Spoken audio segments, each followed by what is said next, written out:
Hey, this is Mike Robbins. Thanks so much for joining me for this very special episode of the We're All in This Together podcast. This is the 400th episode of this show officially. Oh my goodness. I have a lot I want to say about that, but I want to tie it into the theme of today's episode, which is really about putting one foot in front of the other and being on the path of the goals and the dreams that matter most to us. So, in regards to this being the 400th episode, here we are in 2025. As I'm recording this episode is being released in early March of 2025. Whenever you may be listening to this, I started this show back in the summer of 2016. And if you've been listening since then, thank you very much for being on this journey the entire time with me over the last, whatever it's been, 8.5 years, I guess, or getting close to 9 years. And I started this show because I was working on a book at the time called Bring Your Whole Self to Work.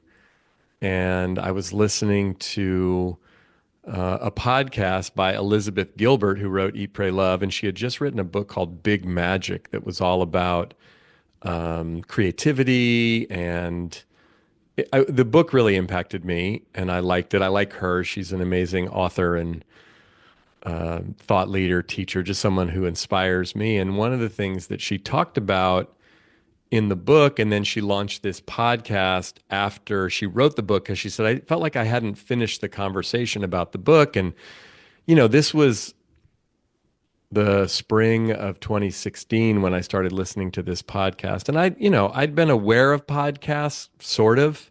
My sister had sent me a podcast interview, Mark Maron's WTF podcast. He had Barack Obama on when Barack Obama was the sitting president. And that was like the first podcast I remember listening to.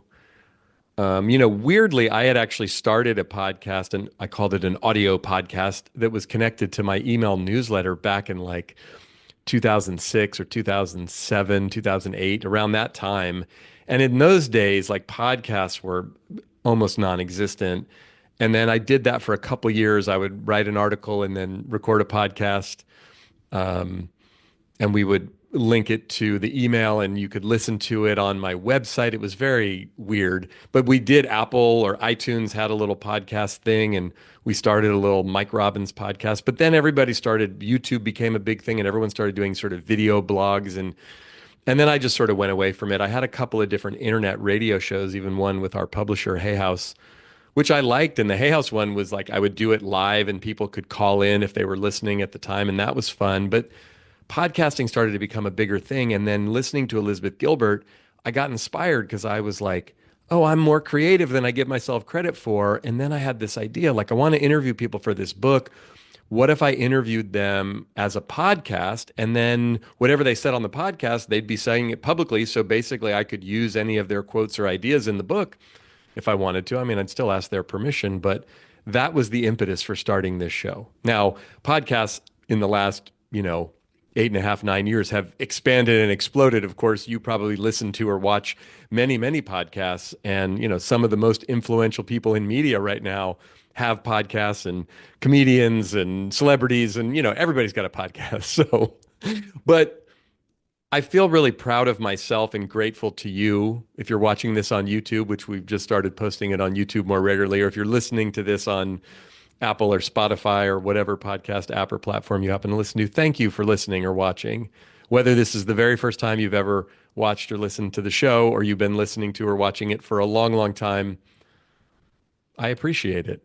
And I didn't know when I started this podcast 8.5, almost 9 years ago, that here I'd be in 2025 recording the 400th episode. But to me, it's kind of an interesting metaphor. And I want to bring this into something that happened just a few weeks ago and then tie it into you and us and all of us, and how we can think about some of the biggest and most important goals and dreams we have. I was on a run. I have a couple different routes that I run in our neighborhood, and we live in the Bay Area in Marin County near some wetlands and some hills and trails, and it's a pretty beautiful place where we live, which I'm super grateful for.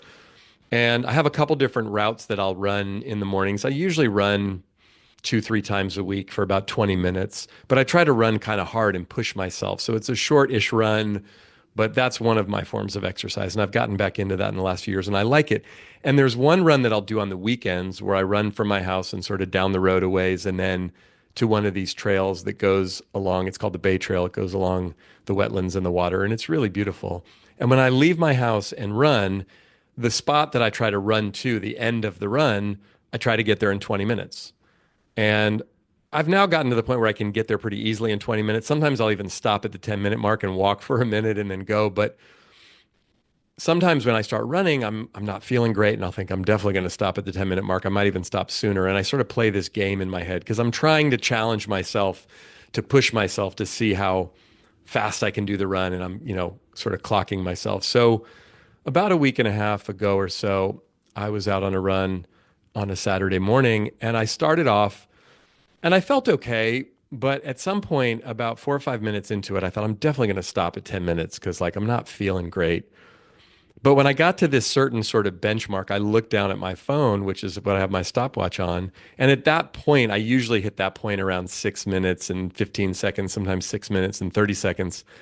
But it was only like 5 minutes and 50 seconds. And then I got excited. I was like, man, I am making incredible time on this run. What is going on? Maybe I feel better than I think. So I was having this whole conversation in my head and I'm like, I'm at 550 right there. Like, could I get to the end by 18 minutes? I think the fastest I'd ever done it was like 18:15 or something. So then I started, okay, I recommitted. I'm not going to stop at 10 minutes. I'm just going to go. I'm going to go all the way. I'm going to push myself, see if I can do it in 18 minutes. But as I started to do it, my body was a little bit tired and I was having this kind of internal wrestling match with myself and like, okay, pace yourself. You can do it. Push yourself, but not too much. And this whole thing, maybe you can relate to this, right? But it was this little kind of funny thing going on in my head. And I got to the 10-minute mark. And even though I wanted to stop, I kept going because I was like, don't stop. You're making great time. So I'm having this little competition with myself, right? But as I kept going, I was getting more winded. I was getting more tired. My head was kind of spinning a bit. I was starting to psych myself out a little bit. I don't know if I'm going to make it. I might need to stop and walk. I went, right? But then I did this little thing and I was like, okay, just relax. It's not that big of a deal here. Like you're either going to do it in 18 minutes or you're not. There's not that much at stake. I was trying to sort of talk to myself, calm myself down a little bit. But then I started to just chunk it down into smaller and I was like, just make it to that post because there's kind of like a fence along the Bay Trail there. Okay, and I'd get to that, make it to that next post and I'd pick one, 7 posts ahead. Make it to that bush. Make it to that next line. And there were a couple other, if I got to certain points and I could look down again at my timer and sort of see where I was and how much further I needed to go. And I just did that the rest of the way, like the final 7 or 8 minutes of this, you know, 20-minute run that I was trying to do in 18 minutes or less. And it was just like, and I said to myself, just let this be a metaphor for pushing myself, challenging myself, and seeing what's possible. Maybe something different is possible than I think. But the chunking it down to the little benchmarks was helping me not get overwhelmed, not think too much, not get too far ahead of myself. And down the home stretch, I was just like, just get to the next one and the next one. And then I get to the very end and I finish the run to my sort of end point, 17 minutes, 39 seconds, which was, a good, like, whatever that is, 34 seconds faster than I'd ever done it before or something. And, I ended up sort of jogging the final 2 minutes to kind of cool myself down to get to 20 minutes. But then I stopped and was walking and was huffing and puffing. I was definitely very tired. But it just seemed to me like a metaphor for so many things, right? Like we have these big goals, we have these big dreams. But the truth is, all we can really do is what's right in front of us. The next right thing, the next right thing, the next right thing. And so it got me thinking, in the context of this 400th episode, which is a big milestone, and I'm proud of this for sure. I couldn't have known that I would do 400 episodes when I started this in July of 2016. I mean, that wasn't even really a goal. I didn't have a specific goal, to be honest. And I don't now. It's not like we got to get to 500 or we got to get to 1,000. It's just like, I just like having this conversation with you almost every week, and I hope you enjoy having it with me, even though it's a one-way conversation. I mean, sometimes I'm obviously in dialogue with another human who I interview on this, but the last couple of years, or mostly actually since COVID, so really the last 5 years, I've been doing a lot of solo shows, just me talking to you. And when we think about our goals, our dreams, the big ones, the small ones, the ones we have personally, the ones we have for our families, the ones we have for our teams, for our companies. Look, I know I talk a lot about goal setting, especially around the beginning of the year or wrapping up the year at the end of the year, but I want to talk about some things and share 6 different things that I've been thinking about that I think can really benefit us when we're going for goals in life, dreams in life, when we want to manifest or create or accomplish or experience something. And you may be a big goal setter and get very goal oriented, or you may not. I have kind of a love-hate relationship with goals, to be honest, because I'm a 3 on the Enneagram, which is all about achievement and performance, which I both love being a 3, and there's some challenges and dark sides to being a 3, which just basically means like I can get overly obsessed with goals and outcomes in a way that isn't always conducive to my well-being and my happiness and peacefulness and my relationships and keeping things in perspective. Maybe you can relate to some of this. But for all of us, irrespective of what our Enneagram number is, if we happen to even know that, or what our personality drivers might be, setting and achieving goals or having certain goals or aspirations is an important part of life, of growth, of, our personal lives, our professional lives. It's just kind of the nature of it. I mean, especially if you're running a company or you're a manager or a leader or if you're in sales, I mean, those things are handed to us whether we want them or not, and we have to figure out our relationship to them. But I want to sort of break this down in this context from what I've been thinking about and what I learned on that run about a week and a half ago, and what I'm learning right now, even as I hit this milestone of the 400th episode of this show. So the first thing that I think is important for us to remember, it's not that we have to do this in every area of our life or with everything, but when we go to achieve something great, for the most part, it's helpful to have a goal or a destination in mind or something that we're trying to accomplish. I'm also reading an interesting book right now. Maybe you've heard of this. It's called 10x is easier than 2x. And I'm just in the early pages of it. It came out a few years ago. It's a great book.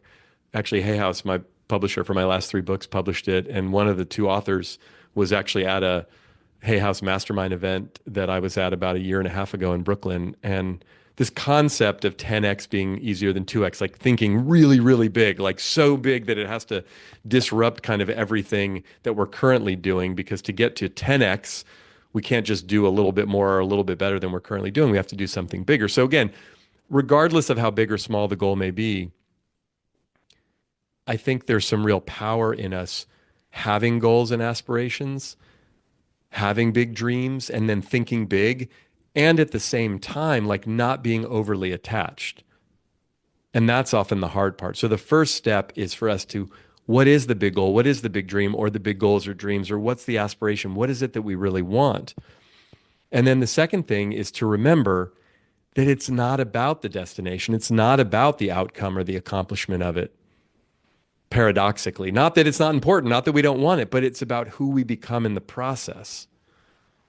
Right? I mean, what's the saying? This was actually in the book the other night, but I forget who said it. I think it might have even been Norman Vincent Peale about like shoot for the stars because, or shoot for the moon because even if you miss, you'll hit the stars or whatever cliche that is. Like that's true, right? If we go for something really big, even if we don't get there, who we become in the process, it can orient our life, right? I mean, my story, as you probably know, if you've been following me in my work, right? I wanted to play in the major leagues. That was my goal and my dream from the time I was, 7 years old, maybe even younger.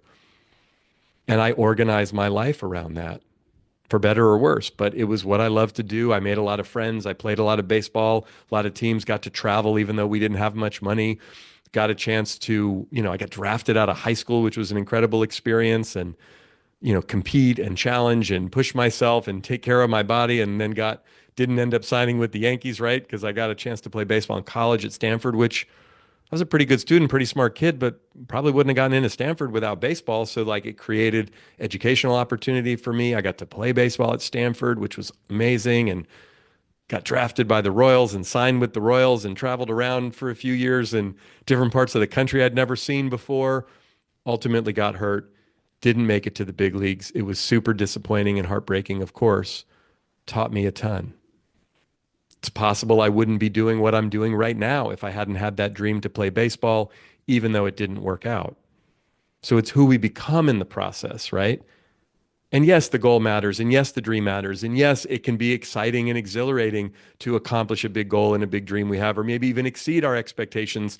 And it can be heartbreaking to fall short. But having those goals, having those aspirations can be healthy and empowering as long as we keep it in the proper perspective. And remember that it's not about getting there. It's not about the accomplishment. It's about who we become in the process. Even the other day, I mean, it's a silly goal, like get to the end of the run before 20 minutes, or in that case, 18 minutes. And it was like what I had to go through and what I had to push myself and grapple with and feel both physically, mentally, emotionally. Some of the ideas, me recording this podcast with these ideas came from me pushing myself to try to get to the end of that run in a record time for me, which I did, which in the scheme of things, I didn't win any award. Nobody gave me any money. It wasn't on television. Who cares? It didn't really matter. If I'm not telling you about this, I've literally not talked to another human about this out loud. So it would have just been a conversation in my head, but I'm sharing it with you. But that, even something small like that, can orient us in a certain way. And then it's who we become in the process. And yeah, in that small context, I did accomplish that goal. I exceeded my own expectations. But even if I hadn't, it still would have been valuable and helpful. And I still got a good run in and had an interesting story and got to learn some things, right? On our journey to manifest our goals and our dreams, the third thing that's important for us to do is to create some accountability and get some support, right? Like even with my silly little example of the run, like I notice if I just go for a run and I don't turn on my stopwatch or my timer on my phone, it's not that it's bad. It's not. Sometimes I just want to go for a lazy little run. I don't want to push myself. So sometimes I won't turn it on. But once I do, there's the accountability, not necessarily even to another person, but to myself. I know the times that I can run or whatever. I know how long it usually takes me to get from here. And the few other runs that I have in my neighborhood, same thing. And once the clock starts, now I get to compete with myself if I want to. So that's the accountability. If I went with another human, which is definitely a good idea to do when we want to exercise, just so we show up and actually do it, we usually push ourselves more. If we tell someone, right, I've been working with a nutritionist for the last few weeks, and she's trying to help me balance out some aspects of my diet and expand my diet in some different ways and healthy ways. And there's an app that we're using to track, and I'm trying not to be too weird and obsessive about it because that can get weird with food and other things, as we all know. But just to track like what I'm eating and when I'm exercising and what I'm doing, knowing that another human is going to look at it and we're going to talk about it. There's actually numbers and data, and she can look at different things. That creates the accountability that changes some of my behavior and some of my decision making. Right? I talked about this on a podcast interview that I did a few weeks ago. I was talking about accountability in the context of writing my 5 books. Like none of them, one, let alone 5, would have ever been created if I didn't have accountability. And yeah, it can feel like pressure and it can be stressful and it can be annoying at times, but it's the accountability that often has us dig deep and push past our own perceived limits.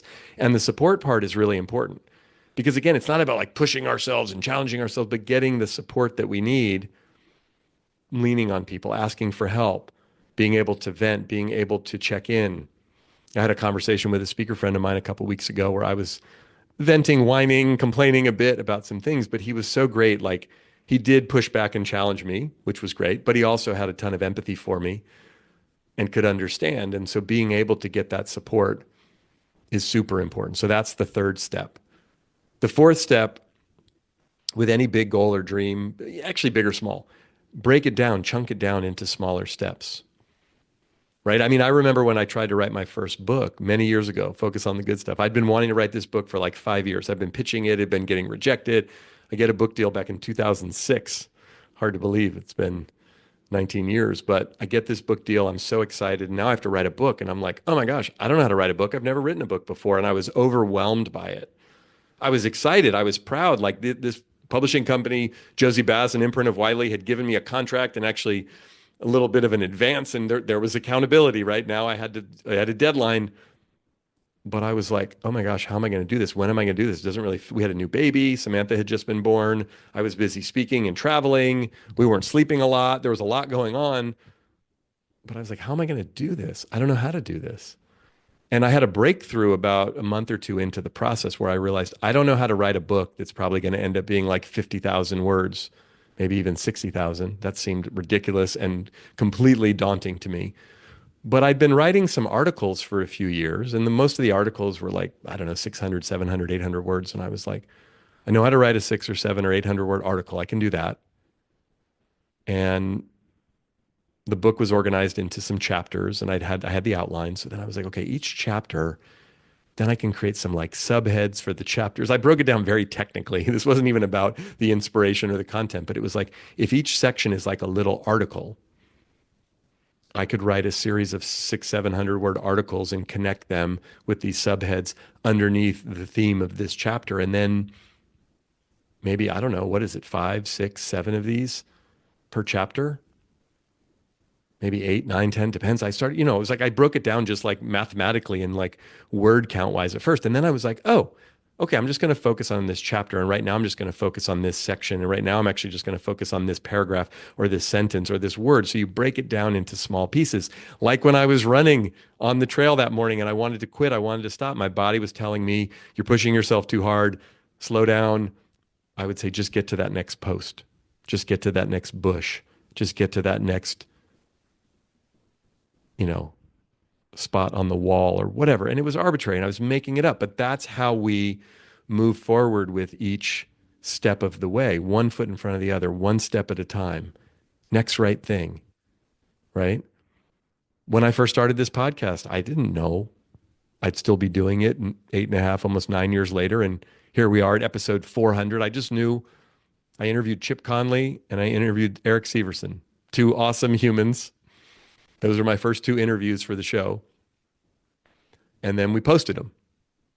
I think I recorded a little episode 0, which was like the teaser that you were supposed to do. I think people still do that, right? And that's what I did. And I felt pretty good about it, I think. And then we tried to figure out the logistics, and we have a production company that does it. And like here we are, 400 episodes later. And the world has changed, and there's so many more podcasts. And now I'm doing it on video, and I didn't do it on video before, and it took me a while to get to that. But that's a separate thing. But you know what I mean? So like break it down into small steps. Start with the end in mind and then work your way backwards. Get support, accountability, right? The third step. But then we can't run a marathon right out of the gate. We can just run around the block and then we build on it and build on it and build on it. So that's the fourth thing. The fifth thing is remember, you don't actually have to do it in most cases. I mean, look, some goals are bigger than others. Some things it's like, there's more people counting on you and expecting you and the team, your family, whatever. But I mean, at the end of the day, I think it's important, as weird as this might sound, because it's paradoxical. Commitment is important.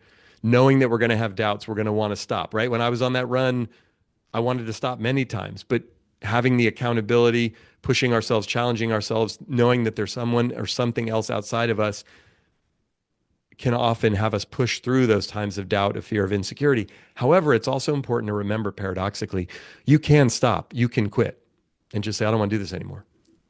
You're going to want to anyway. But maybe it's not even quitting. Maybe it's pausing. Maybe it's shifting. Maybe it's pivoting. Maybe it's adjusting, right? We're already just a few months into the year. You might have already had to adjust somewhat or significantly on some of your goals for the year because like life unfolded, things happened, things changed, the circumstances changed, the weather changed, the law changed, the market changed, whatever.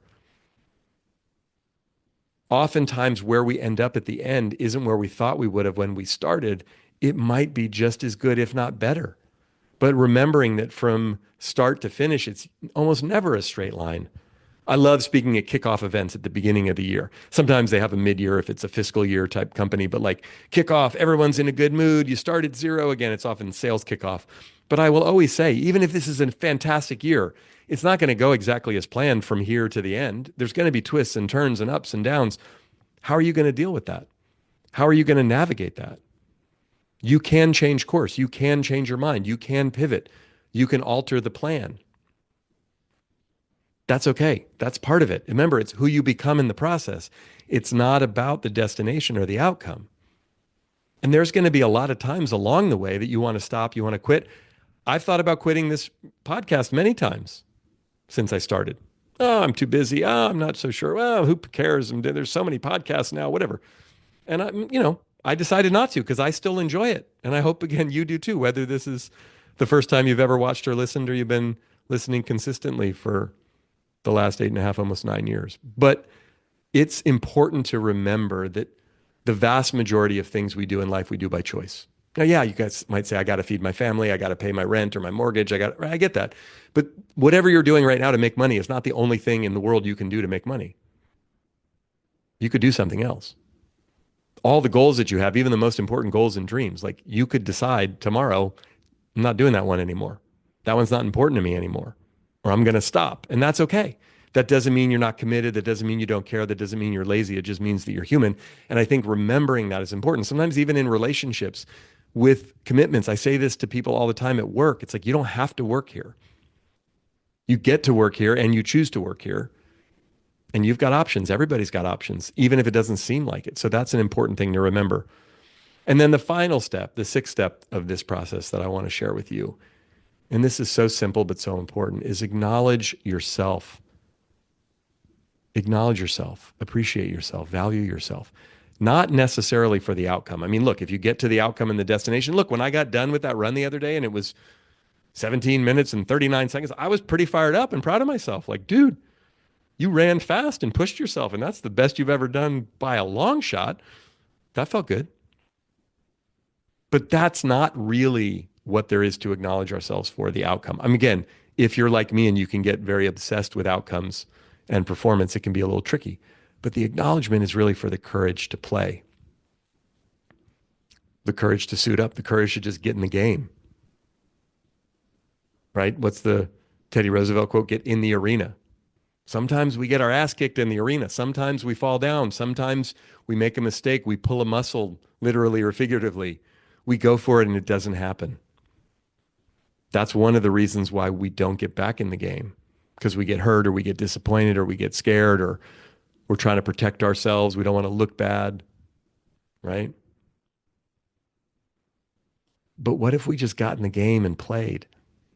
That's where the action is. So acknowledge yourself for the courage that it takes to get in the game and play. That's the win to start with. Whether you win the game or lose the game, whether you accomplish the goal or not, yeah, it does matter. There is a difference. I'm not trying to sugarcoat that. But more than half of it is just the courage to show up and do it. So those six things, first and foremost, to have a goal, a dream, or many that are big, that challenge us, that are exciting, that are inspiring, that maybe scare us a little bit and think, I don't know if I can accomplish that, but like just by having it orients us a certain way. The second thing is to remember that it's not about accomplishing it. As cool as that may be, as exciting, as much as we may want it, it's really about who we become in the process. Creating that accountability and having that support is the third step. Breaking it down into smaller chunks, into bite-sized pieces, into next right thing, get to the next post, get to the next day, the next week, to make progress, right? Progress over perfection, as the saying goes. That's the fourth step. The fifth step is remembering that you don't have to do it. You can change course, you can pivot, you can even stop, pause. You can quit altogether if you want to. It's up to you. No one's forcing you to do it. And then sixthly, acknowledge yourself for just the courage to play. So in that spirit, I'm going to acknowledge myself first and foremost for just having the courage to put this show out there almost 9.5 years ago, with the idea that I was going to have some conversations about my book that I was working on and see where it went, and then continuing to do it. I changed the name of the show from Bring Your Whole Self to Work to We're All in This Together when I started working on the next book, We're All in This Together, because I wanted to interview people for that book, and I did, and then I kept the conversation going, and you know what? The show might change again when I write the next book and I'm interviewing people for that. I don't know. But I just acknowledge myself for having these conversations with you and putting myself out there. And I also acknowledge you for being willing to engage and listen or watch or both. Thank you. I appreciate it. I'm grateful. I'm humbled. I love doing this. I love doing this work. I love having the show. And Yeah, we all have big goals and dreams, some of which we'll get to accomplish and experience, which will be wonderful. Many of which we won't. We won't get there. We'll get part of the way there, or we'll stop along the way, or it won't happen, or whatever. But we get to keep showing up every day and doing the next right thing and getting to that next post and that next milestone, or not, but noticing who we become in the process. That's the point. I'm not the same person I was 9.5 years ago when I started this. Neither are you. Whatever was going on in your life back in the summer of 2016. The country and the world clearly aren't the same as they were back then, for better or for worse. And here we are. Next right thing, one foot in front of the other, on our way, not just in pursuit of our goals, so to speak, or our dreams, but actually seeing what we can do to appreciate the steps along the way, whether we're at a peak or a valley or somewhere in between. And sometimes it's hard to tell. But thank you for watching. Thank you for listening. Thank you for engaging with my work this way. I appreciate it. I appreciate you. I'm grateful to have this show. Feel free to share this episode with anyone you think might benefit from it. Make sure to hit the follow or the subscribe button if you haven't already. And there's some links in the show notes or in the description below, whether you're watching this on YouTube or listening to it on your favorite app, audio wise, podcast audio wise. But ways you can connect with me on social media and learn more about me and my work. Best place to do that is at our website, which is mike-robbins.com. Until next time, keep bringing your whole self to work. And remember, we're all in this thing together.